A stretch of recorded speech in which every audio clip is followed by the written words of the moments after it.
student, good morning. How are you? I hope you all are fine.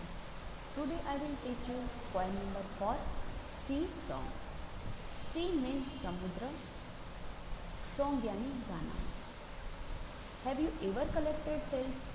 क्या कभी आपने collected means इकट्ठा करना, shells means छिप या शंख. क्या कभी आपने शंख इकट्ठा किए हैं? Enjoy this poem about a shell that sings. ये पोएम में हमें जो सेल है यानी कि शंख है वो गाना गा रहे, वो हमें इस पोएम में पढ़ना है और इन्जॉय करना है. Let's start. Sea song. Shell means शंख. तो आप लोगों ने शंख देखे हुए होंगे.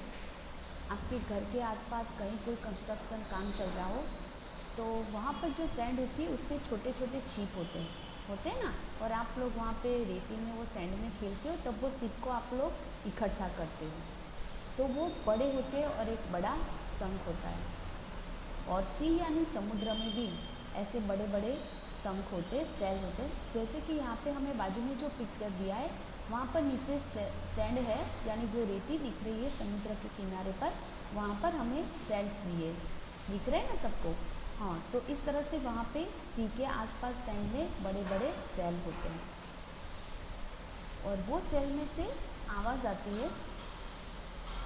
आई found a shell, a curly one laying on the sand. I picked it up and took it home, cold inside my hand. Mummy looked at it and then she held it to my ear. And from the cell there came a song, soft and sweet and clear. I was surprised. I listened hard, but it was really true. I wish you find a nice big cell and hear it singing too. अब हम poem का explanation देखेंगे. I found a shell, a curly one, laying on the sand. मुझे एक cell मिला यानी कि एक शंख मिला, वो सैंड में नीचे दरिया किनारे सी है वहाँ पर पड़ा हुआ था. मैंने उसको देखा और उठा लिया. और वो कैसा था? कर्ली था. बाजू में हमें पिक्चर में जो लड़का दिया है वो इस पोएम का पोएट है. ये चाइल्ड के हाथ में ये सेल है, देखो वो कर्ली दिखाई दे रहा है. It pick it up and took it home. मैंने उसको ले लिया और मैं उसको लेके घर गया. Cold inside my hand. मैंने उसको मेरे दोनों हाथ से पकड़ के रखा था तो वो एकदम ठंडा लग रहा था. Mummy look at it and then. Mummy ने वो सेल को देखा. She held it to my ear. Mummy ने वो सेल को देखा और उन्होंने पकड़ के मेरे कान के ऊपर उसको रख दिया. ये हम नीचे जो सेकंड पिक्चर दिए वहाँ पर देख सकते हैं कि जो चाइल्ड है उसकी मम्मा ने वो सेल को उसके कान के पास रखा है. And from the shell there came a song. वो सेल में से आवाज़ आ रही थी, soft and sweet and clear. तो वो सेल था, उसमें से किसकी आवाज़ आ रही थी?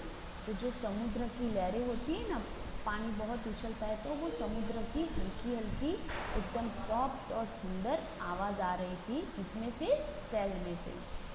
आप लोग कभी भी दीव दमन इस साइड घूमने जाओ तो आपको भी इस तरह से सेल मिले तो आपको उठा के उसको कान के पास रखना है और देखना है कि उसमें से आवाज़ आ रही है. I was surprise. मैं बहुत ही आश्चर्यचकित हो गया, चौंक गया मैं. I listen hard. मैं उसको एकदम शांति से सुन रहा था. But it was really true. लेकिन वो सच था कि सेल में से आवाज़ आ रही थी, वो गाना गा रहे थे. I wish you find a nice big shell. मैं विश कर रहा हूँ, मैं प्रार्थना कर रहा हूँ कि आपको भी एक सुंदर बड़ा सा सेल मिले. And hear it singing too. और आप लोग भी वो सेल में से एक सुंदर सॉफ्ट यानी कि अच्छा सा गाना सुन सकें. New words. सेल मीन्स शंख. हेल्ड मीन्स ऊपर रखना. सरप्राइज मीन्स चौंक जाना. कर्ली मीन्स गोल गोल. क्लियर मीन्स एकदम क्लीन.